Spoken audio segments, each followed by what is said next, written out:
Hello, I'm Dr. Cécile Coscuila. Welcome to this English grammar video on the perfect. So this is actually part 3 of the work we're doing together, and we're dealing now with more practical applications on what we've been working on in the previous videos. So let me remind you that we have established that an action that is in the past can be looked at in two different ways. So an action in the past can be symbolized by either this little dot here, this little cross, sorry, let me get the pointer, this little cross here is an action in the past, and this little cross here is equally an action in the past. So whenever you talk about an action in the past, it can be either this one or that one. What's the difference? Well, the difference is the way you look at it. Okay? So there's no way you can say an action is in the past and need to use the past tense. It doesn't work like that. When an action is in the past, you either want to express the fact that it doesn't have anything to do with now. It's completely an out-of-phase truth value, and then that interpretation leads you to conclude that you need to use the past tense.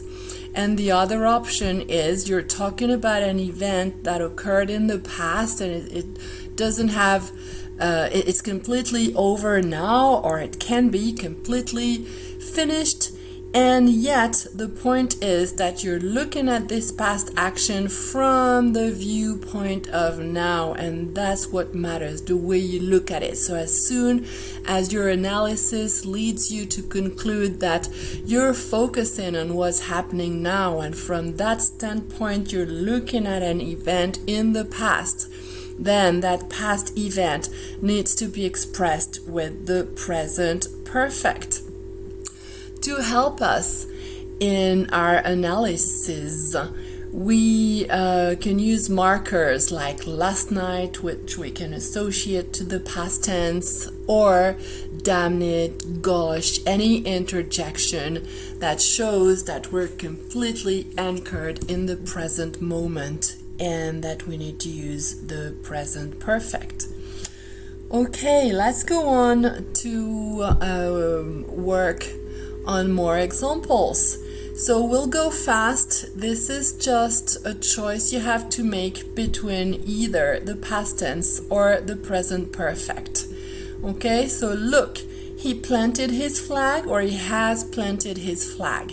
You make your choice. If I go too fast, you pause the video because you want to make sure you play an active part. That's the only way you're going to assimilate the data that's in this presentation. Okay? So here we notice the presence of look. Is that more like yeah or like zut? Well, obviously it's much more like zut, and therefore it means that we're focusing on the present and looking at a past event from that present standpoint. Therefore we need to use the present tense. Look, he has planted his flag. And we remember that look, like any other interjection, is a marker of the present perfect. Next example, good old Snowy. So that's Tintin exclaiming, he's looking at his dog Snowy and he says, you managed, or you've managed to dig out the captain's hat. Well, again, we notice that good old Snowy lets us know that we're completely focusing on the present, and therefore our choice will be to use the present perfect. The next example, confounded, again, an interjection, so no doubt whatsoever we're using the present perfect again. Great snakes, that's Captain Yeah, the captain in Tintin. My gun, it's vanished or it vanished. Am I using the past tense or the perfect? Well, yes. No doubt here again whatsoever, because the fact of swearing, great snakes, the captain is swearing, means he's completely focusing on what's happening now. Next example. Are you happy with your car? I am. I have no trouble so far, or I've had no trouble so far. So again, I look for markers. What am I going to highlight here? So far, yes, so far, which means the same as until now, or till now, or up to now, and which means that it is true now and it was true before, which obviously is an interconnection and requires the use of the present perfect. No coffee for me, thanks. I already had some. I've already had some. Well, in that case, let's highlight already. And remember that at least in British English, it is systematically associated to the present perfect. It is not the case, though, in the States, where it is very commonly used with the past tense. I'm sorry, but Mr. Murphy just left or has just left his office. Can I take a message? In this case, what is the marker that we're going to highlight? Yes, the marker is just, and just lets us know that we're focusing on what's happening now. At least that's the interpretation that's most common in the UK, because in the States actually just is very commonly used with the past tense as well. She won't take it. She's always hated dogs. So again, maybe more in British English, than in American English. Always and just and already, all these are keywords that let us think that the speaker is really focusing on what's happening now, taking stock of the situation up to the present moment, and therefore that is a perspective that requires to use the present perfect. So sorry about the slides here. Ever is the same kind of keyword. It really shows the interconnection between now and before, therefore it is associated with the present perfect. It's the only cigarette I smoked or I've smoked in my life. Well, again, the fact of saying it's the only one does mean that you're taking stock of the situation. Therefore, you're focusing on the present moment and you're looking at the past. You're interconnecting the two, and that's the part that the present perfect played. Je ne suis jamais allée en Écosse. Again, make sure you're very active and playing along with me here. Translate the sentence, pause the video if need be, before you hear the translation. Donc jamais, of course, is going to be translated by never, and ever and never play the same kind of part, meaning you're focusing on what's happening now and you're looking at what happened before. You're making an interconnection between the present and the past. Therefore, I have never been to Scotland will be the correct translation in this case. Next example. This is incredible. I still didn't receive that catalog, or I still haven't received that catalog. Well, what are we highlighting here? We're highlighting still, or rather still not. And when something is still not the case, it means once again that we're assessing the present situation, looking back at what happened before from the standpoint of what we are in phase with, meaning still not is a marker of the present perfect. How is that tooth of yours? I don't know. I didn't see the dentist yet. I haven't seen the dentist yet. Make your choice. Look at the different markers, highlight them, and in this case, what's the marker? Well, we go from still not, pas encore, to not yet, toujours pas.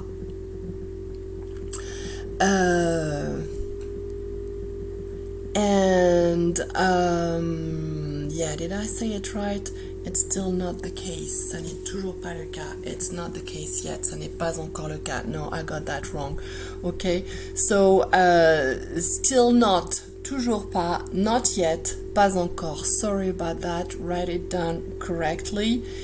And in any case, both these markers, still not and not yet, indicate the fact that we need to use the present perfect. Next sentence. Cela fait 2 jours que nous sommes à Paris et nous ne sommes toujours pas allés voir la Tour Eiffel. In order to translate that sentence, I would like to suggest that we first translate another one. Cela fait des mois qu'elle ne s'est pas risquée à sortir seule. And again, please make sure you stop the video and translate the sentence on your own before you look at the rest of the video. So, now you've started the video again, let me explain that in this case we need to highlight, at least in our minds, cela fait que, and we know that this kind of syntactic structure is best dealt with by first translating the second part of the sentence. So we take the second part of the sentence and we rephrase the sentence in French, starting with that second part, which then becomes our first part. Elle ne s'est pas risquée à sortir seule. And then we add what was mentioned in the first part of the sentence, des mois, and we need to add a word in between so as to have a sentence that makes sense. Okay, so anytime I see cela fait blah blah blah que, then we know that the best way to deal with this kind of difficult translation is to switch the order of the clauses. So we put the second clause first, and we rephrase the sentence in French. Elle ne s'est pas risquée à sortir seule depuis des mois. The second step is to notice that here we have depuis, and we know that this marker is a clear indication of the fact that we need to use the idea of interconnection. Okay, so whenever I see depuis, I have this example that springs back in my mind. Je la connais depuis des mois. And I know they all work the same, so long as depuis means it's true now and it was true before. So there is this interconnection here that we need to express using the present perfect. She hasn't taken the risk of going out alone. She hasn't risked going out alone. She hasn't ventured out alone. 3 different options here. And then depuis des mois, again, I make sure I translate depuis correctly. Des mois is a length of time, une durée. Therefore, I need to translate depuis by 4. There's also the possibility of translating the English sentence starting the same way. It is or it has been months since. Make sure you don't use that. Since she, and then the difficult part is that if there is a negative clause here, ne pas, then you need to make sure you do not translate it word for word here, and in English you're actually referring to the last time it happened, and you may add last in your head or maybe, you know, in between brackets to make sure you remember not to use the negative form. Okay? How would you translate cela faisait des mois qu'elle ne s'était pas risquée à sortir seule? Well, basically it's the same sentence except everything is happening in the past. So I highlight again cela faisait que, and then I know I need to shift the order of the clauses, and I first translate she hadn't ventured out alone. So the same thing here, the same thing, she hadn't ventured out alone. The green part is the same as she hasn't ventured out alone, except here we have the present tense and here this is the past tense, but basically the same way of dealing with the same difficulty. And then for month, and again you can use also a structure that is closer to the English one. It was or had been months since she had instead of since she ventured out alone. Okay, so let's go back to the sentence we wanted to translate. Cela fait 2 jours que nous sommes à Paris. So the syntax that's difficult here, we see it right away, we identify the problem, cela fait que, we highlight it, and we know how to deal with it. We know that we need to translate the subordinate clause here, nous sommes à Paris, in green, in the first part of the sentence in English. We've been in Paris for 2 days. And we know this works all the time, and that's a really safe way of translating this kind of structure in English. And then the second part, et nous ne sommes toujours pas allés voir la Tour Eiffel. Well, toujours pas is the still not that we had a couple of sentences ago, and we know that still not is a marker of the perfect. It was the case before, it still is the case now, therefore interconnection, therefore perfect. And the translation is, and we still haven't been to see the Eiffel Tower, or we still haven't been there, in either one. Je suis à Londres depuis 1986, depuis que je suis née.